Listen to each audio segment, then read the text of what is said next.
I finally got my lips done. Medyo namamaga pa talaga siya. Bilang bading, hindi tayo nagpa-lip fillers. Opo, nagpa-lip fillers ako dati, guys. Pero, matagal na yun. Parang 2022 pa ata yun nung November. Ang nag-dissolve na siya, ate, dun ka na sa far away na wala na talaga siya. Parang nanay ko. Ay! Pero guys, kung gusto nyo makuha yung gantong look na parang kissable lips. And guys, kung gusto nyo makuha tong look na to, ate, ang gamit ko lang naman is from Cloud Beauty.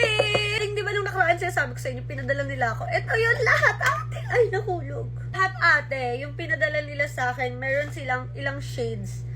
Meron silang 10 shades, ate. Kabog-kabog. Ang sabi dito, hindi lang siya yung ordinary na lip liner ninyo. Nagbo-blur siya ng edges and creates a soft focus effect. Aray! So, ayun ba din, naka-lip liner lang ako ngayon and gloss. At kung makikita nyo naman ang epekto talaga. Ate, parang nagpa-lip fillers kasi no doktor mo.